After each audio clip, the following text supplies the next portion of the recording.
please. Our next speaker is my friend and colleague, Teri Belecky Adams. Teri is a vision scientist specializing in retinal health and disease. She's an expert in factors that trigger astrogliosis and microgliosis in retinal disease, and has been working a lot in inflammation. We have labs beside each other, so we talk a lot and have developed a common interest in the retinal, the eye problems that are prevalent in hydrocephalus. Teri, thank you.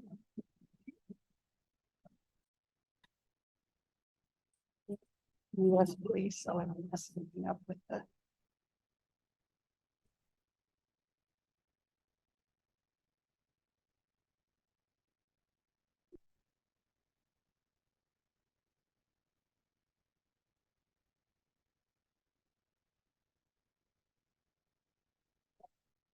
Thank you. Oh, okay.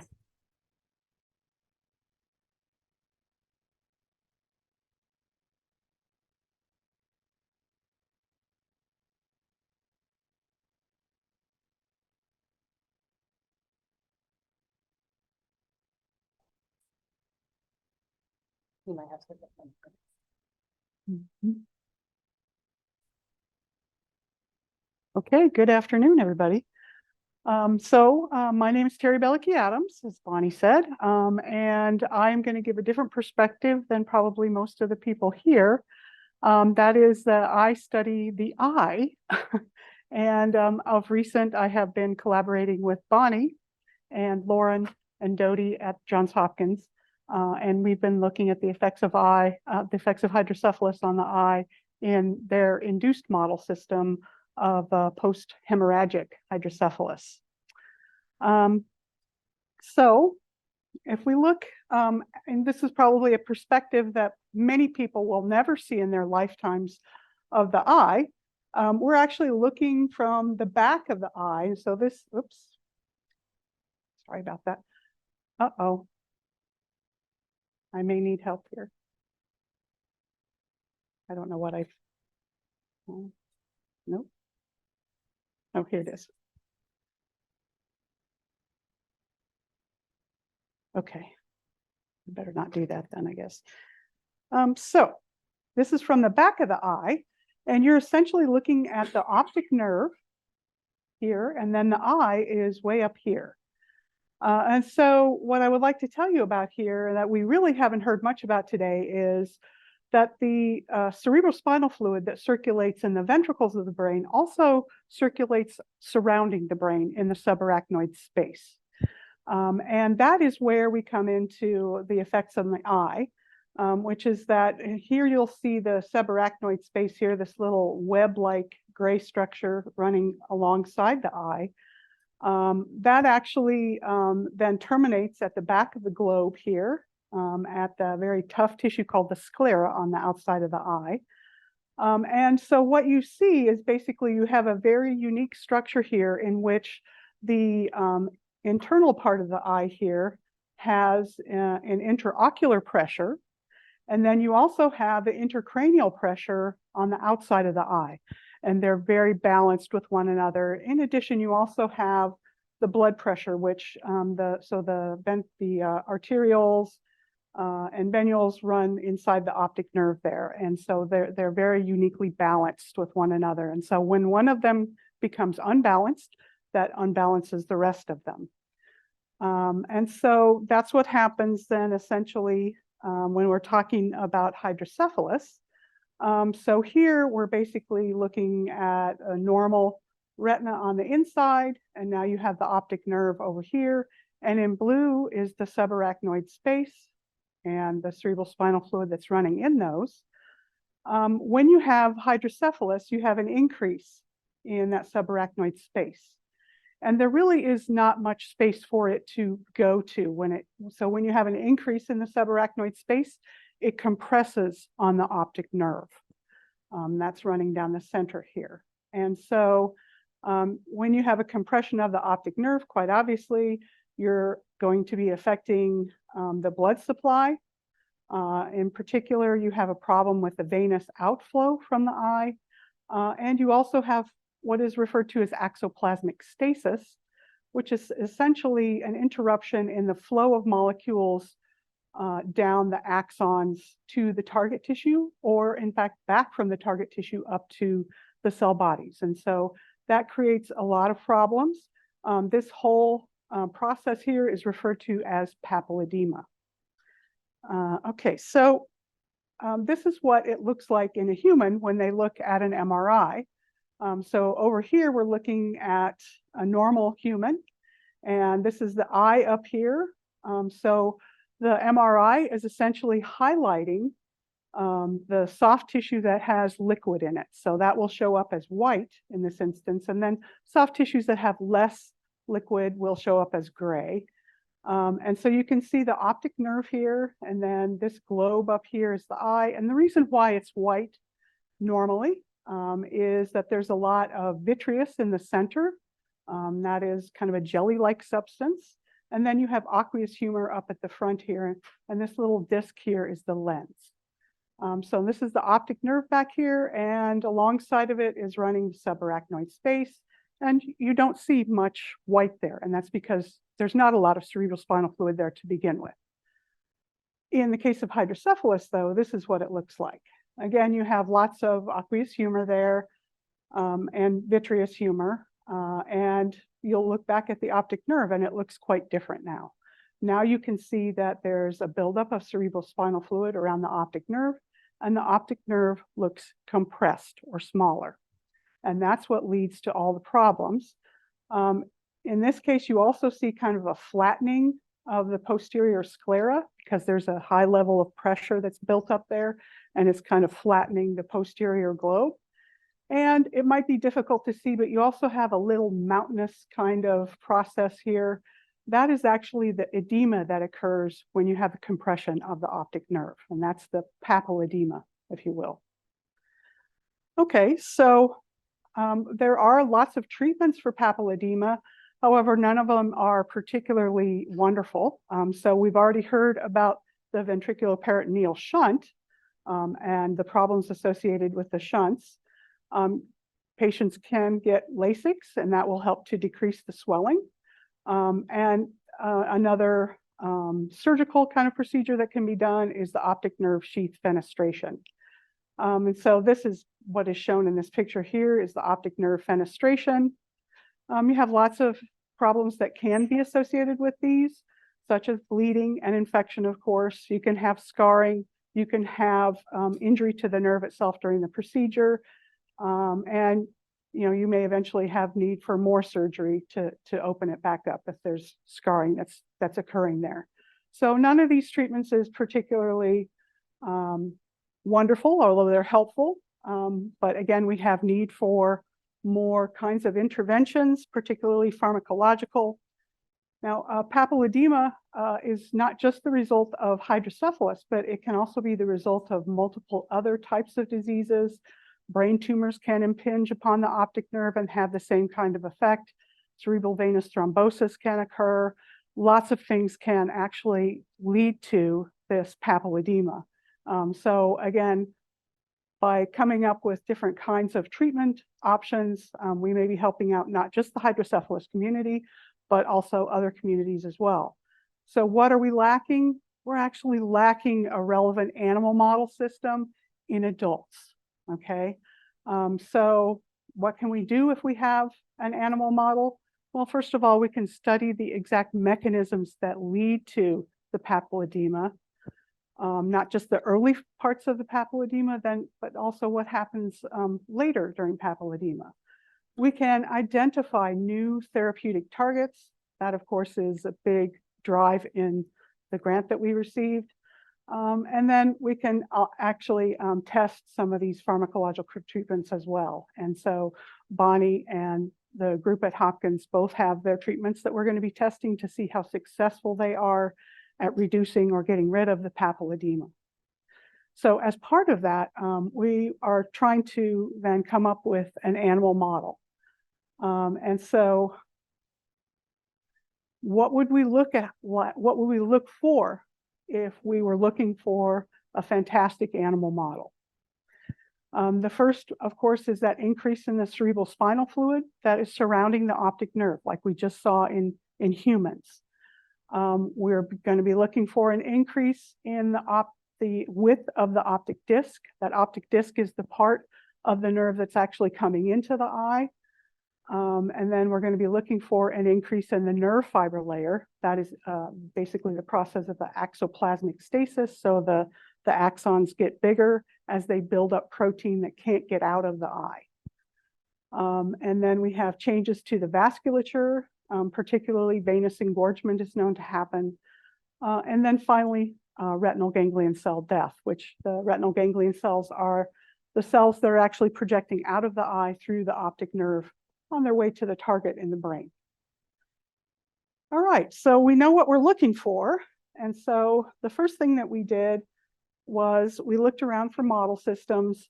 And of course, we have this very nice collaboration with the Jancy lab.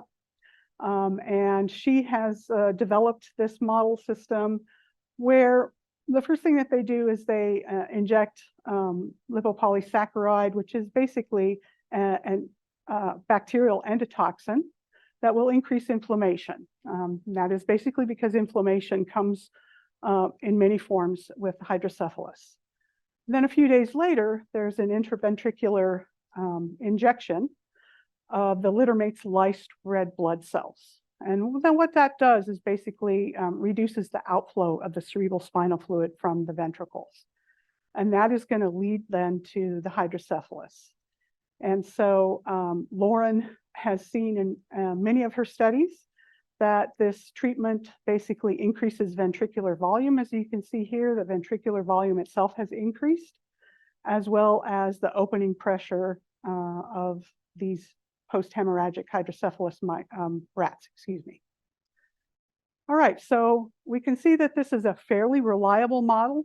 In other words, we can do these injections and repeatedly see that we get an increase in the intracranial pressure. And so now we can ask what happens in the eye. And so we did MRIs. That is, the we here is Lauren Jancy. I'm sorry, that's kind of missing here. Move that down. Lauren Jancy is a magical kind of, okay.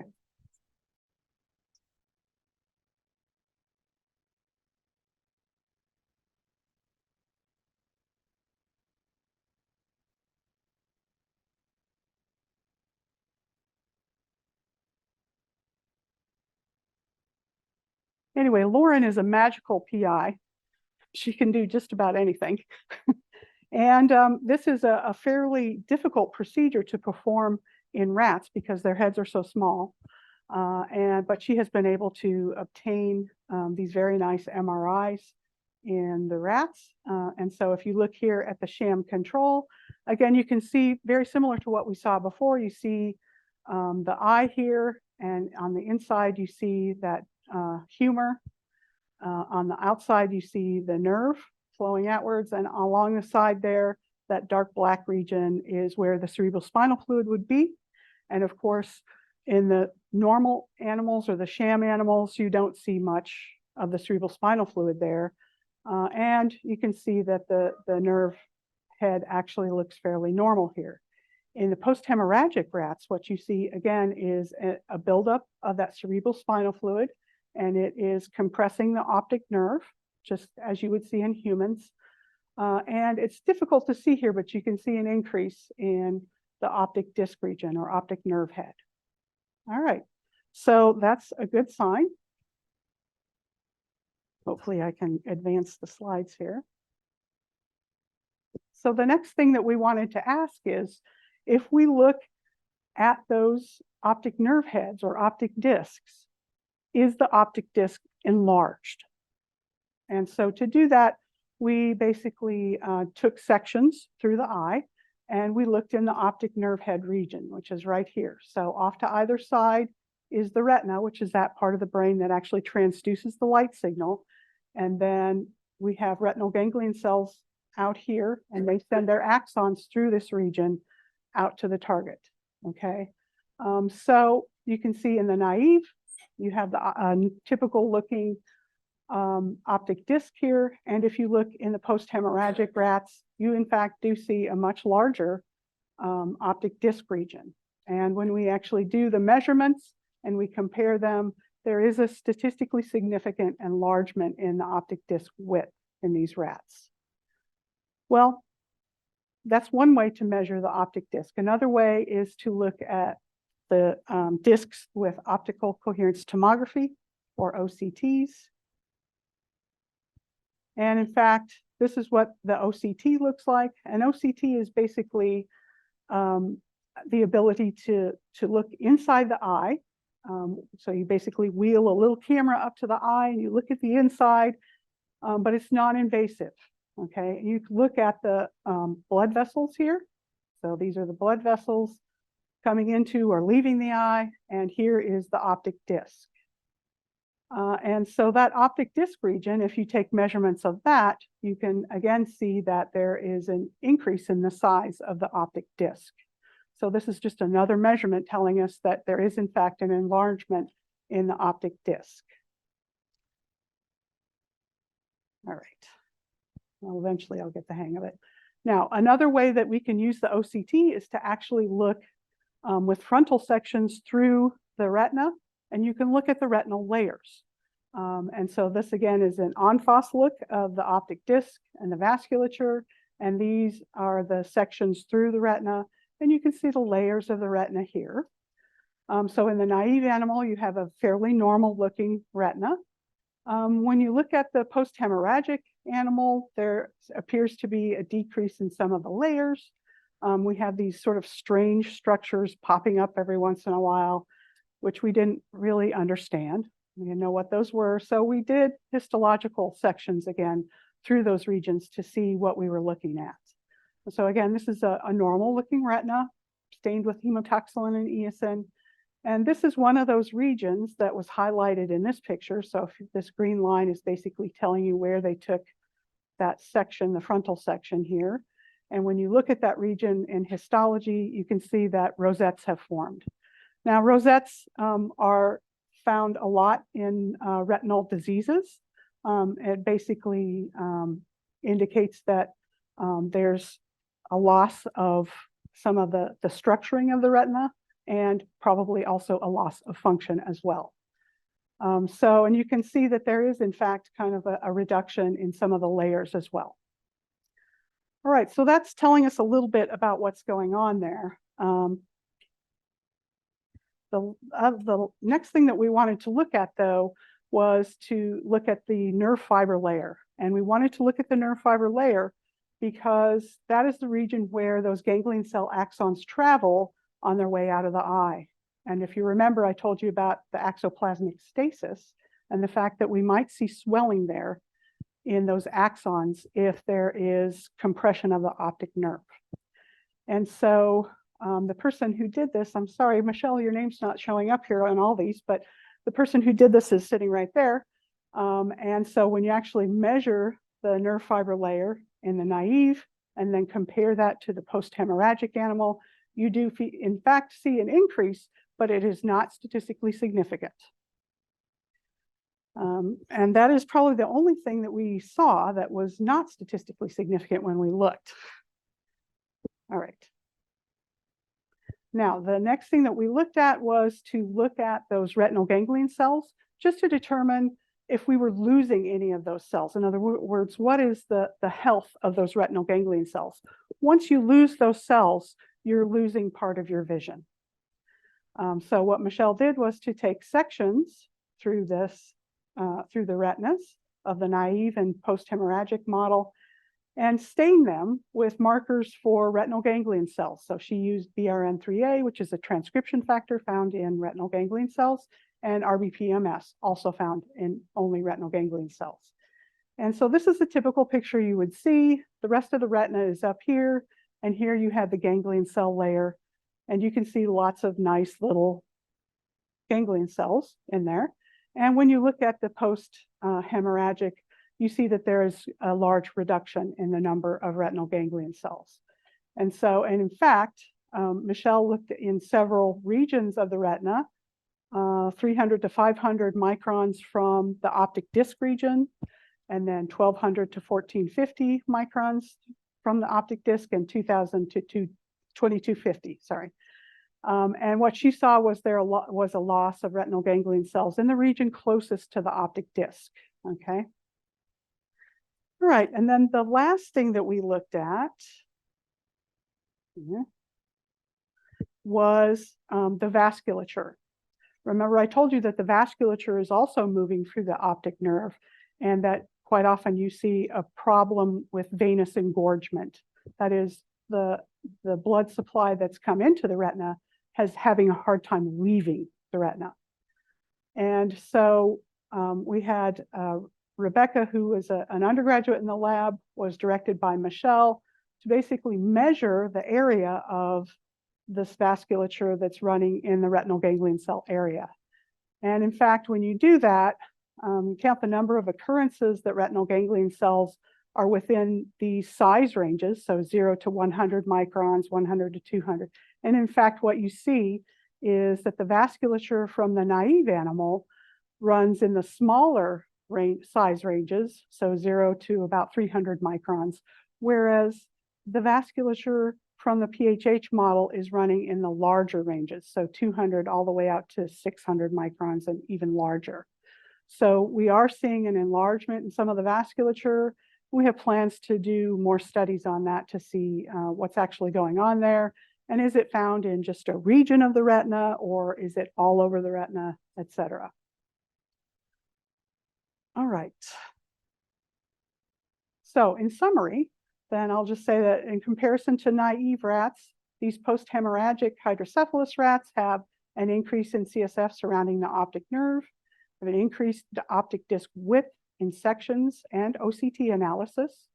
There's a decrease in the number of retinal ganglion cells, particularly in that area that is closest to the optic disc. And then we have an increase in the number of larger blood vessels, and the blood vessels also appeared to be abnormal. And we're kind of following up on that because many of the blood vessels appear to have this characteristic called tortuosity, which basically means they're no longer moving straight out to the edge of the retina, but they're kind of meandering a little bit, which is a sign of disease in the retina.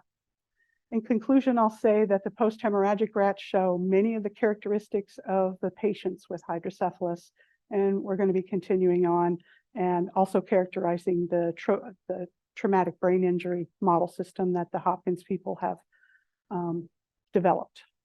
And I am happy to take your questions after the symposium. Thank you.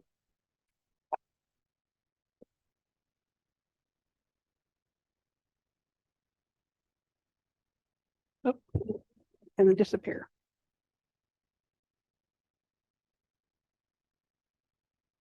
Thank you very much, Teri. Yeah, I won't be able to find my pocket now. Here it is.